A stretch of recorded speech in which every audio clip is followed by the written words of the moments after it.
ratio of delta TB upon KB for 10 gram AB2 and 14 gram A2B per 100 gram of solvent in their respective solution. AB2 and A2B both are non-electrolyte. ठीक है, is 1 mole per kilogram in both the cases. Hence atomic weight of A and B are.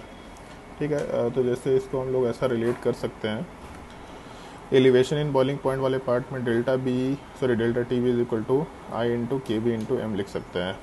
और क्योंकि non electrolyte है तो 1 two factor 1 के बराबर होगा, और अगर 1 टू फैक्टर 1 के बराबर हो गया तो यहाँ से delta T B upon K B is equal to molality निकल के आएगा। और मोलैलिटी निकालने के लिए अपने को नंबर ऑफ मोल्स चाहिए। ठीक है, सवाल में बोला है हम लोगों को atomic weight of A and B निकालना है।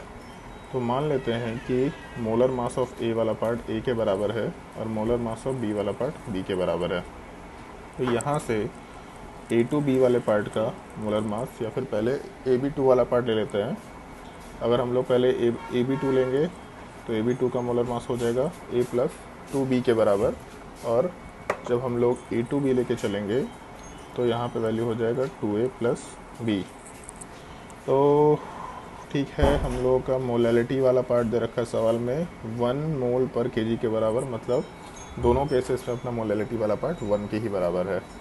तो बेसिकली हम लोगों को दोनों कंपाउंड्स में या फिर दोनों केसेस में मोलैलिटी को 1 के बराबर रिलेट करना है। तो मान लो जैसे अगर पहले वाले केस की बात करते हैं तो मोलैलिटी का फॉर्मूला सबको याद तो होगा ही।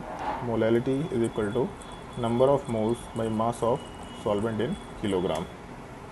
तो मोलैलिटी कितना दे रखा, 1 के बराबर। नंबर ऑफ मोल्स अगर निकालना है तो 10 डिवाइडेड बाई हम लोग इसका मोलर मास ए प्लस 2b कंसिडर कर सकते हैं, और मास ऑफ सॉल्वेंट 100 ग्राम दे रखा। तो जब इसको किलोग्राम में कन्वर्ट करेंगे तो 1000 से डिवाइड करेंगे, या बेसिकली ऊपर 1000 से मल्टीप्लाई कर सकते हैं, क्योंकि जब नीचे 1000 करेंगे तो इसको उठा के ऊपर डाल सकते हैं हम लोग।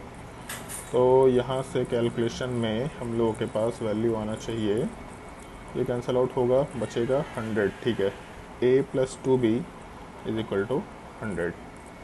सिमिलर टाइप से जब दूसरे वाले पार्ट के लिए कैलकुलेशन करेंगे जिसमें वैल्यू दे रखा है मास का 14 ग्राम के बराबर, तो अगर 14 ग्राम वैल्यू दे रखा तो इस केस में 1 मतलब molality 1 is equal to 14 gram divided by 2a plus B into mass of solvent 100 के बराबर है, तो 1000 से ऊपर मल्टीप्लाई कर दिया।